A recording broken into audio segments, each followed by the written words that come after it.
Oke, assalamualaikum warahmatullahi wabarakatuh. Kita kembali lagi dengan mata pelajaran bahasa Indonesia dengan teks eksposisi, dengan materi teks eksposisi.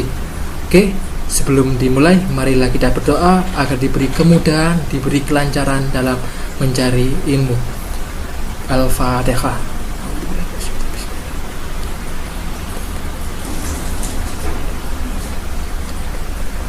Amin. Oke, sebelum memulai materi hari ini, saya akan menyampaikan pesan untuk semuanya. Di masa pandemi ini tentunya kesehatan cukup penting dijaga, sehingga ketika kalian berada di luar rumah atau di luar ruangan, gunakanlah kacamata atau pelindung wajah. Gunakan pakai pelindung wajah, dan jangan lupa juga menggunakan masker untuk menutupi mulut dan hidung kalian. Dan jangan lupa ketika berada di luar ruangan atau di luar rumah, gunakan hand sanitizer untuk membersihkan tangan, telapak tangan ketika menyentuh bagian-bagian tempat umum seperti itu. Dan yang terakhir juga diimbangi dengan doa. Jangan lupa doa. Oke. Hari ini kita akan belajar dengan materi teks eksposisi untuk kelas 10. Teks eksposisi. Kita lihat slide-nya. Itu yang pertama, tujuannya untuk mendeskripsikan mengenai teks eksposisi, dan yang kedua yaitu mengembangkan isi teks eksposisi.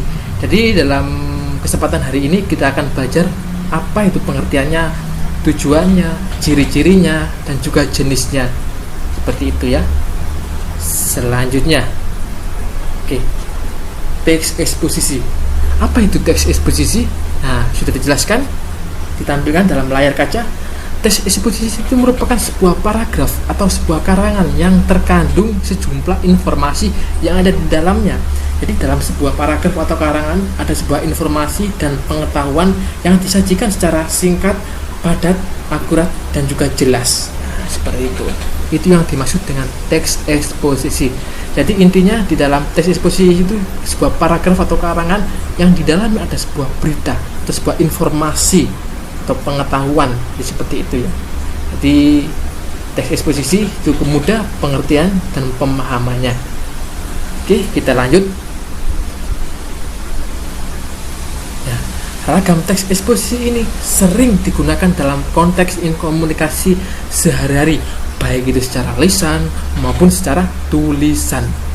Misalnya ketika di sebuah forum-forum seminar, ketika seseorang menyampaikan sebuah informasi, lah itu disebut dengan teks eksposisi, karena dalam penyampaiannya itu terkandung sebuah informasi, sebuah pengetahuan yang akan disampaikan kepada khalayak umum atau audiens, seperti itu ya.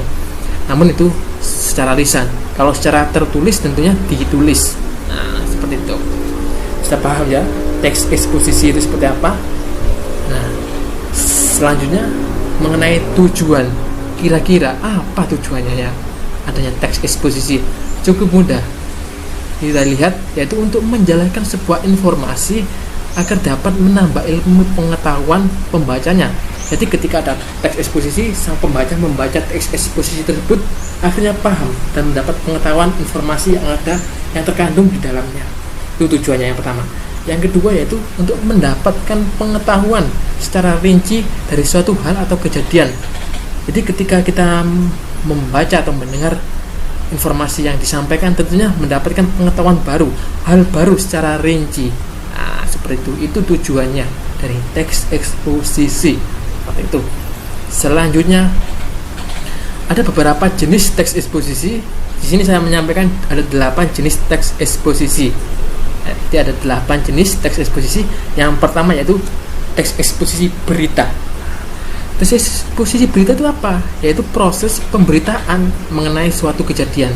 Itu intinya memberitakan sebuah kejadian, informasi kejadian atau berita yang mengandung unsur berita. Nah, disebut dengan teks eksposisi berita. Yang kedua yaitu eksposisi ilustrasi. Sesuai namanya, mengilustrasikan atau menggambarkan sederhana sebuah ide. Seperti itu ya. Yang ketiga yaitu eksposisi proses. Sesuai namanya juga, proses sebuah petunjuk pembuatan juga bisa, penggunaan juga bisa. Misalnya dalam sebuah buku petunjuk penggunaan lemari kulkas baru, biasanya kan ada petunjuknya. Nah, itu juga disebut dengan eksposisi proses, macam-macam contohnya. Kemudian eksposisi perbandingan. Apa itu eksposisi perbandingan? Juga seperti namanya, perbandingan, membandingkan. Jadi penjelasan ide dalam sebuah kalimat utama dibandingkan atau diperbandingkan dengan hal-hal lain. Jadi seperti ya, mengalami sebuah perbandingan antara satu dengan yang lain dibandingkan. Gitu. Setelah eksposisi perbandingan ada juga yaitu eksposisi pertentangan. Jadi ada perbandingan, ada pertentangan. Dua ini hampir sama, namun ada perbedaannya.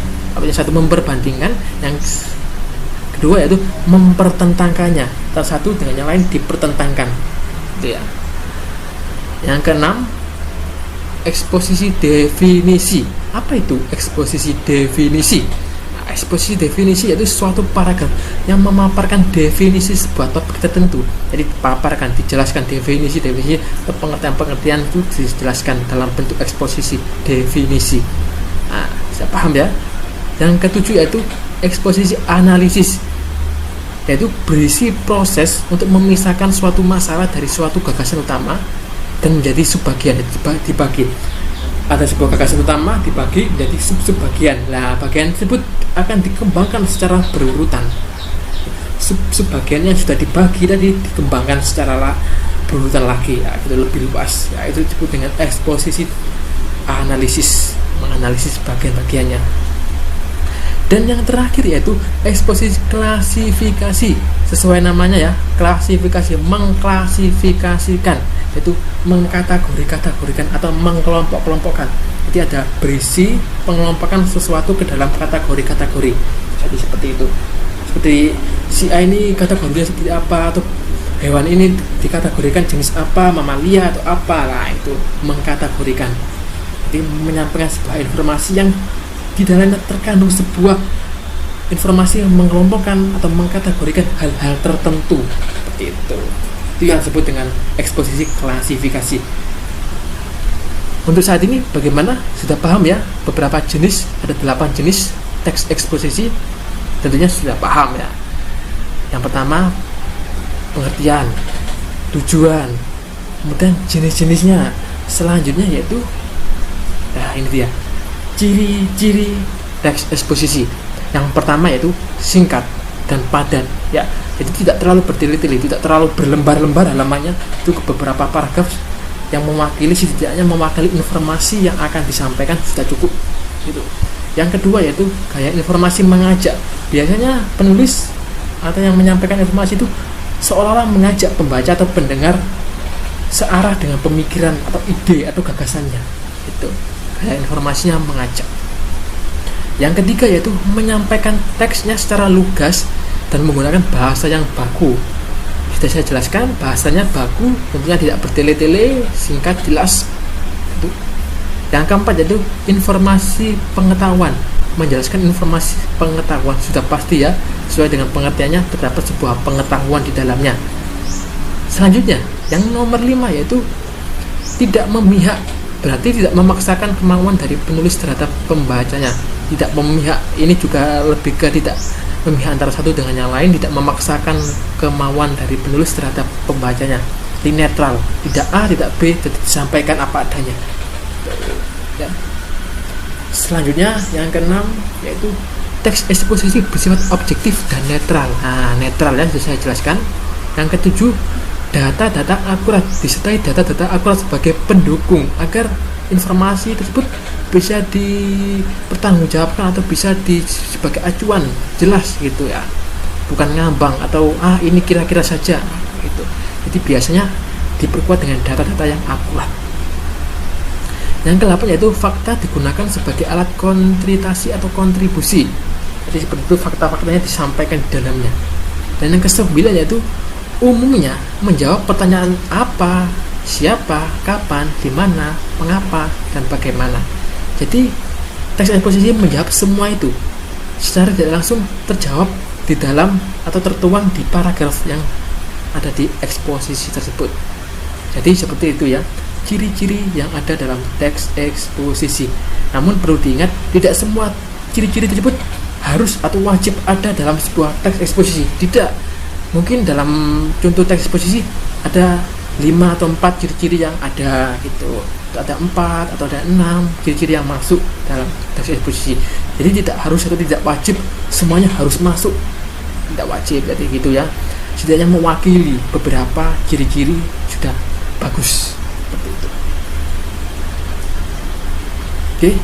Di sini saya menyampaikan contoh dari teks eksposisi karena tidak afdol rasanya kalau tidak diberi sebuah contoh dari teks eksposisi. Nah, ini realita hukum di Indonesia. Bisa kita baca bersama-sama mengenai bagaimana realita hukum di Indonesia. Nah, ini terdiri dari 3 paragraf. Dalam hal ini sebenarnya hukum yang ada di Indonesia sebagaimana yang telah diatur, dan paragraf tengah dan terakhir ada 3 paragraf. Silakan kalian baca, perhatikan. Nah, seperti itulah contoh dari teks eksposisi. Nah, di sini contohnya mengenai eksposisi berita, lebih ke berita, menyampaikan sebuah berita yang ada di Indonesia, realita hukumnya itu seperti apa, kayak gitu ya. Pak, ini ada tesis argumentasi penegasan ulang, apa itu? Nah, itu materi selanjutnya. Materi hari ini sampai sini dulu. Tesis, argumentasi, penegasan ulang itu bagian dari struktur. Saya jelaskan nanti. Untuk materi hari ini sampai sini dulu. Oke? Kita paham ya tadi mengenai pengertian, mengenai tujuan, mengenai jenis, ciri-ciri, dan contohnya seperti apa. Teks eksposisi sudah paham. Nah, jadi sekian dulu materinya. Tunggu kelanjutan materi berikutnya. Tetap semangat dan jaga kesehatan di tengah pandemi ini. Dan jangan lupa diimbangi dengan pola makan yang teratur, dan tentunya doa kepada Allah agar diberi kemudahan, diberi kelancaran dalam mencari ilmu, dalam menjalani hari-hari. Sekian dulu materi hari ini. Wassalamualaikum warahmatullahi wabarakatuh.